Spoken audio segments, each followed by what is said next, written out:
আওয়ামী লীগকে যারা পুনর্বাসন করতে চাইবে ঠিক তাদের পরিণতি এবং তাদের ফলাফল একই রকম। আমরা যে আওয়ামী লীগকে ছাত্র নাগরিক রাস্তার মধ্যে তাজা রক্ত ঢেলে দিয়ে বাংলাদেশ থেকে উৎখাত করেছি, আজকে সেই আওয়ামী লীগকে পুনর্বাসনের জন্য ষড়যন্ত্র করা হচ্ছে। বিদেশে বসে ষড়যন্ত্র অব্যাহত রয়েছে। রাজনৈতিক দলের মধ্যে বিভিন্ন রাজনৈতিক দল নির্বাচনী ফায়দা নেওয়ার জন্য আওয়ামী লীগকে পুনর্বাসনের জন্য ব্যাকডোর ডিপ্লোমেসিতে যুক্ত হচ্ছেন। আমরা আপনাদেরকে সতর্ক করে দিতে চাই, এই ছাত্র নাগরিকের হারানোর কিছুই নাই।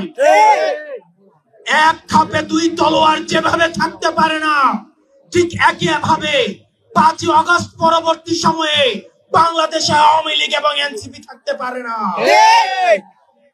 যদি কেউ আওয়ামী লীগকে পুনর্বাসন করতে চায়, উত্তরপাড়া থেকে যদি আওয়ামী লীগ পুনর্বাসনের কোন ষড়যন্ত্র করা হয়, 5ই আগস্ট যেভাবে গণভবন এবং বঙ্গভবনের যে পরিণত হয়েছে, আওয়ামী লীগকে যারা পুনর্বাসন করতে চাইবে ঠিক তাদের পরিণতি এবং তাদের ফলাফল একই রকম হবে।